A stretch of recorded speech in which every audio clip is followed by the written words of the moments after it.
Você já parou para se perguntar por que, se os bancos não fabricam carros, não produzem alimentos e nem constroem casas, eles ficam cada vez mais ricos? Enquanto empresas precisam vender produtos, contratar funcionários e lidar com estoque, os bancos batem recordes de lucro ano após ano, mesmo em crises. Isso não é coincidência, é modelo de negócio. Se você quer entender como esse jogo funciona no Brasil e como vencê-lo, já se inscreva no canal agora. Aqui a gente não romantiza banco, não repete discurso pronto e não ensina você a virar refém do sistema. A ideia é simples: entender as regras. Entenda que os bancos enriquecem basicamente alugando dinheiro. Eles pegam dinheiro barato de quem tem sobra e emprestam caro para quem está no aperto. Essa diferença tem nome: spread bancário. É a distância gigantesca entre o juro que o banco te paga e o juro que ele efetivamente te cobra. Você deixa seu dinheiro rendendo e recebe algo em torno de 10% ao ano. Mas, se precisar de crédito, o mesmo banco te cobra de 7% a 10% ao mês. Isso não é um erro, é o motor do sistema. Só que esse motor depende de uma coisa essencial: a sua própria fragilidade financeira. O banco não foi desenhado para servir quem tem dinheiro. Ele foi desenhado para lucrar com quem não tem. É aí que o jogo começa a virar. A virada não acontece quando você fica rico ou compra um carro novo. O jogo vira de verdade quando você simplesmente para de precisar do banco. No Brasil, essa virada de chave costuma estar em torno de uma reserva de R$ 25 mil. Esse valor não compra luxo, mas compra autossuficiência. Imagine dois trabalhadores ganhando R$ 3.500. O primeiro vive zerado e qualquer imprevisto vira um problemão, como um remédio ou conserto de celular. Como ele não tem escolha, acaba parcelando, usando limite ou entrando no rotativo com juros absurdos. Esse cliente é extremamente lucrativo para o banco. Agora imagine o segundo trabalhador com o mesmo salário, mas com 25 mil guardados. Quando surge um problema, ele resolve tudo à vista e sem estresse. Quando aparece uma promoção real, ele aproveita. Quando o banco oferece crédito pré-aprovado, ele simplesmente ignora. Para o banco, esse cliente é ruim. Ele usa a estrutura inteira, como o Pix e o cartão, mas não paga juros e não alimenta a máquina. O banco mede você por um score interno de rentabilidade. Quem vive no limite rende muito, quem vive com reserva rende pouco. Por isso, a intenção do sistema é sempre te desincentivar a economizar dinheiro. Os bancos não se importam com a sua educação financeira. Quanto mais você souber, menos lucro eles terão. A ideia é te manter ignorante. Se você começa a fazer uma pequena reserva, eles comparam seu esforço com carros caros ou padrões irreais para te desmotivar e fazer você gastar. Se você acredita que economizar não muda nada, você volta para o ciclo de gastos e o sistema vence. Mas os dados reais contam uma história diferente. A maioria dos brasileiros não tem sequer R$ 1.000 guardados. Quem tem 25 mil está no topo da pirâmide de proteção financeira do país. O impacto disso não é estético, é estrutural. Pense na escolha clássica: 10 vezes sem juros ou 10% de desconto à vista. Quem tem reserva paga à vista.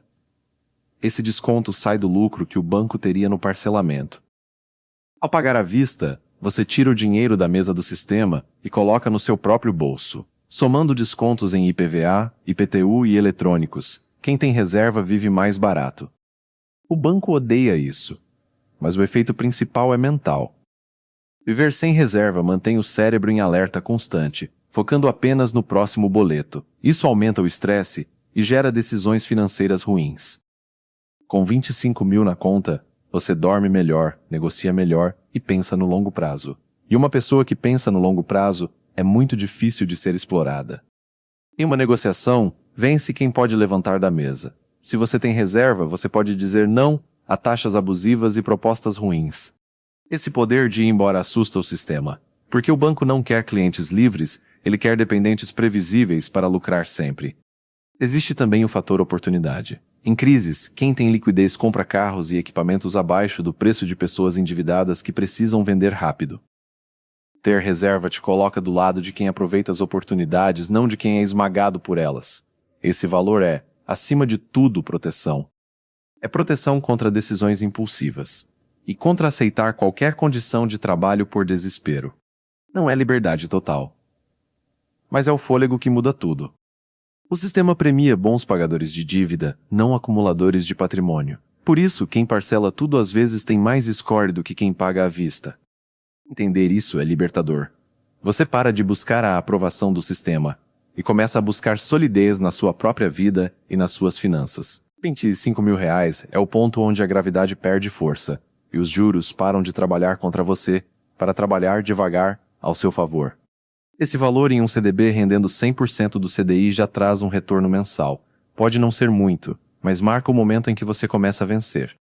O banco não teme apenas o valor em si, mas quem você se torna ao chegar lá. Quem aprende a juntar esse montante raramente volta a ser refém. Foque em construir sua reserva e use o sistema a seu favor.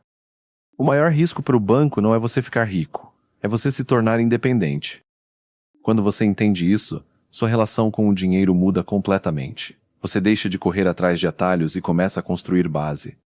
E base, no jogo financeiro, vale mais do que velocidade, porque quem cresce rápido sem estrutura, cai rápido também. A maioria das pessoas quer multiplicar dinheiro antes de aprender a não perder. Esse é o primeiro erro que mantém o sistema funcionando.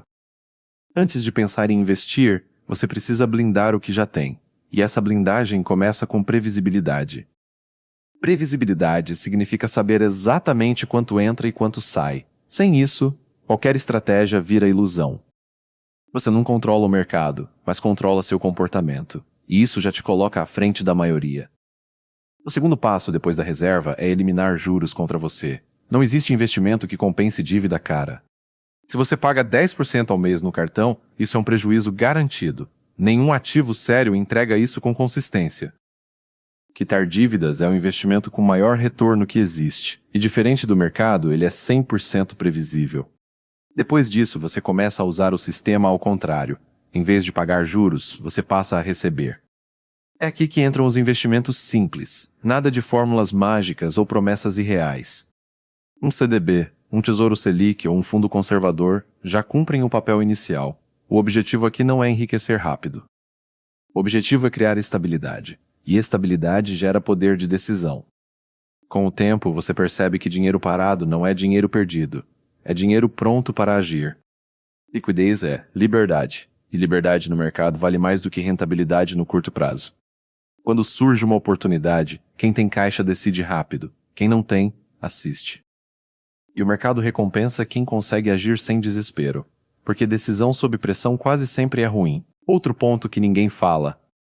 Renda alta não resolve desorganização. Tem gente que ganha muito e vive quebrada. E tem gente que ganha pouco, mas constrói patrimônio. A diferença não está no quanto entra, mas no que fica. Guardar dinheiro não é sobre esforço extremo. É sobre consistência.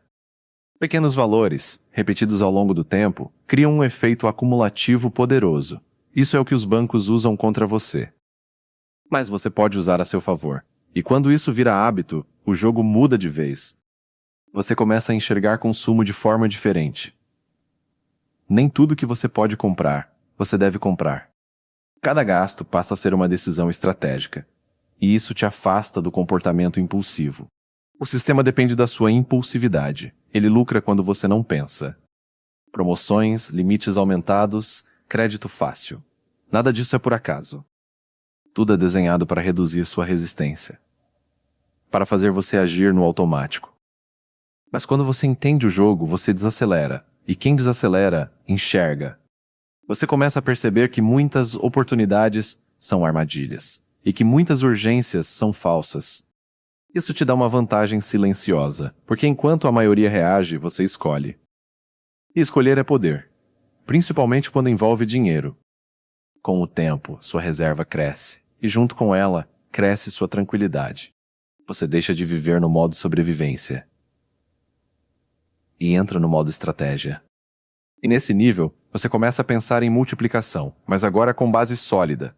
A diversificação entra como proteção. Não para ganhar mais, mas para perder menos. Porque no longo prazo, sobreviver já é metade do jogo. Quem permanece, colhe. Investir deixa de ser emoção e vira processo. E processo bem feito gera resultado.